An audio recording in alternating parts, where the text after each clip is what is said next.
Hi, I'm Ron. You're probably watching this video because you have a little issue with Hyperflash. If you don't know what Hyperflash is, you're going to find out. I'll show you. This is my Vulcan 1500. It's a Nomad. It's got Hyperflash. The bulbs were changed. It's LED bulbs inside, and they aren't giving the current that a normal bulb would, so the flasher thinks I have a burn-out bulb. This is what we know as Hyperflash. The flasher flashes very quick. I'll give you an example of that. My wife's bike's sitting back behind it. Hers is working fine. We'll show you what Hyperflash is and what the difference is, and we'll show you how to fix it. And you won't have to cut any wires for this one. So this is my wife's bike, and as you can see, the signal light is flashing quite normal and working fine. She does not suffer from Hyperflash. There's the Vulcan 1500. See how fast that's blinking? And you can see the difference in the two lights. That's Hyperflash. You watch this video, we'll show you how to fix it on any bike, anywhere, regardless of what kind of flasher you have. You won't have to cut any wires, and you won't have to worry about it. We're going to build a part that fixes this problem. You watch some videos online that show you how to change a flasher, and they're all 2-pin flashers. So we're going to take a look at the flasher on my Vulcan, and I'll guarantee you it's not a 2-pin, it's a 5.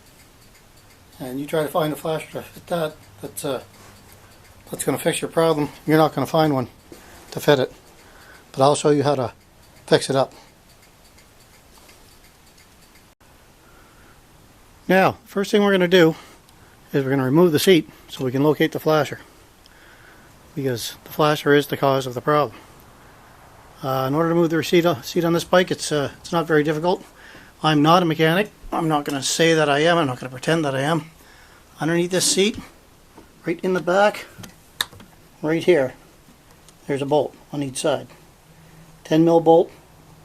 You remove those bolts, the seat will slide ahead on the tank a little bit, this way, lift up, and it comes right off. So we'll remove the seat, and we'll show you where the flasher is located. I like to use a long extension when I'm coming in here. I don't want to scratch my side covers with the socket.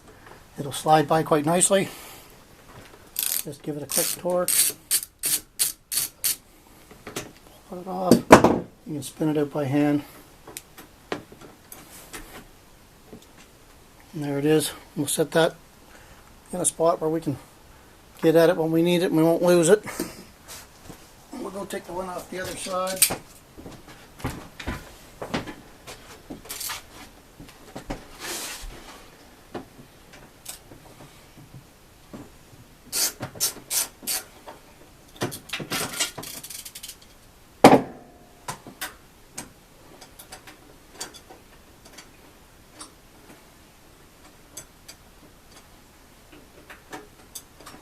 There it is.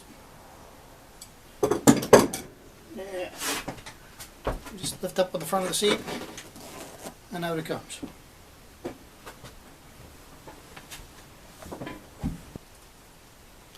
Alright, we got the seat off. We're going to locate the flasher. It is located right under the seat. This is your bolt. This is your flasher. There's a little elastic band here that holds it on. You can slide this right off. So easy. Just like that. Slides right out of there. It's there's the rubber band. Take that off as well. And as you can see, we got 5 wires, not 2. All the videos I've watched so far have showed me 2 wires. 5 wires is a little more difficult. What we're going to do with the 5 wire, we're going to unplug this flasher. There's a tab right here. We're going to push on this, push it down, pull the flasher back, and there's our 5 wires. The center one on the back here has got nothing in it, so you've got 5 wires around. 1, 2, 3, 4, 5. And what I did, what I'm going to do to try and solve my problem, I bought an LED electronic flasher, 12 volt, on Amazon. It's got 5 wires. Doesn't look anything like this plug here, does it? Nah, that's alright. What we're going to do, I'm going to take some pieces of wire. I'm going to put some plug-in ends on them. One end's going to be a spade, like this. The other one is going to be what the spade would go into. Because if you look at your flasher, there's your spades, and there's what your spade would go into. We're going to connect the wires to these, plug them in here. Once we sort out what wires go where, this should work. I'll take an elastic band, put it around this. I'll put it back where the old flasher was. Didn't cut any wires. Problem solved. Okay, so I got my wires all done. I've wired them up to the flasher. There we go. Wired them up to the flasher with these plug-ins. And if I look at the bottom of the flasher, you probably can't see it in the camera, but the bottom of the flasher actually has marks for positive and negative on the outside. So I know that this is my positive wire and that's my negative wire. From there I just got to figure out my lighting and my ignition. I'm assuming the bottom is the ignition because there is an I by it, and I've got an L and an LT. So I'm assuming these are my lights. I'm going to do a test on my plug with my test light here, and I'm going to find out which one of these is my positive.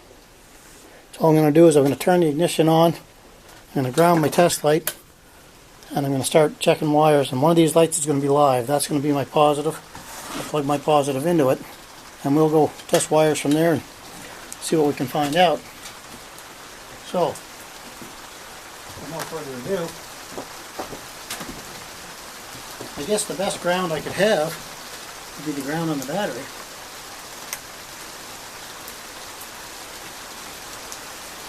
I'll turn that on,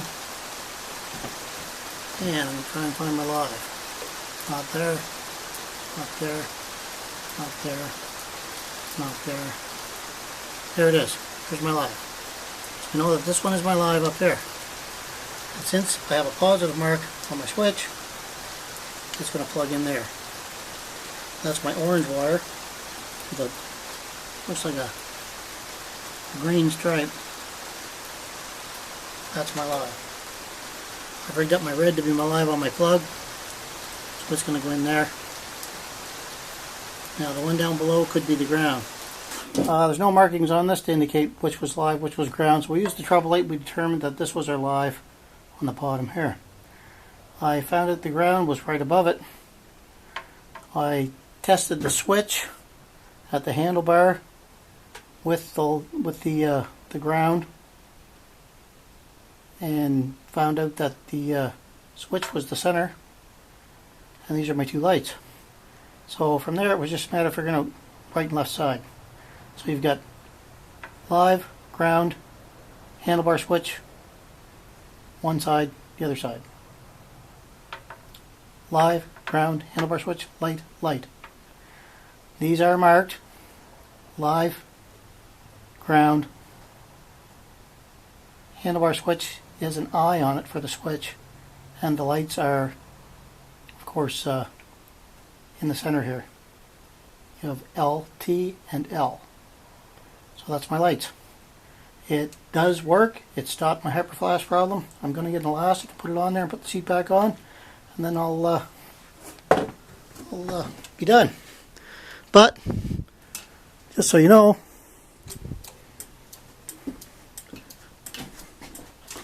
you saw it the first of the video. You see it now. No more Hyperflash. You can do this with any bike. You might go through a fuse or two. Better to go through a fuse or two than cut your wire and harness, I say.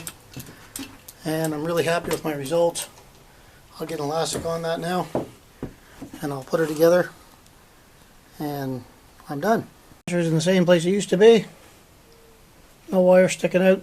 Good and clean. Didn't cut any wires. Flashers are working just fine. I'm really, really happy with that. my Hyperflash issue is gone, and everything's working just great. So if you have a problem with Hyperflash and you want to fix it, it doesn't matter whether it's a 2-pin, it doesn't matter whether it's a 5-pin, 4-pin, 6-pin, it doesn't matter. You can fix it. All you need to do is get a couple of wires, some clips, and a flasher. Make sure it's an LED flasher, that's all. It doesn't matter what kind of bike it's made for, as long as it has the right amount of pins on it. You can fix your Hyperflash problem and it will work fantastic. Big important thing is make sure you get the right amperage fuse in your fuse box when you do this. So if you do happen to pop a fuse when you're checking your wires to try and figure it out, it's going to protect the rest of your bike. I mean, that's pretty important.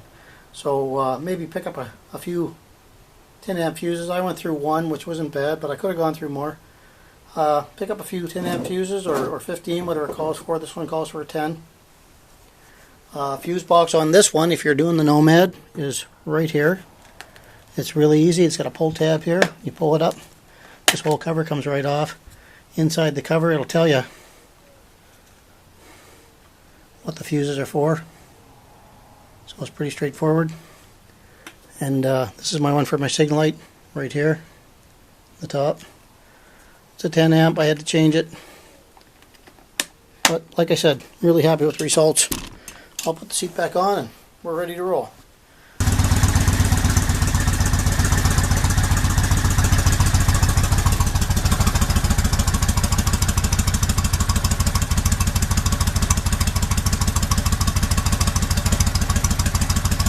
Thanks for watching.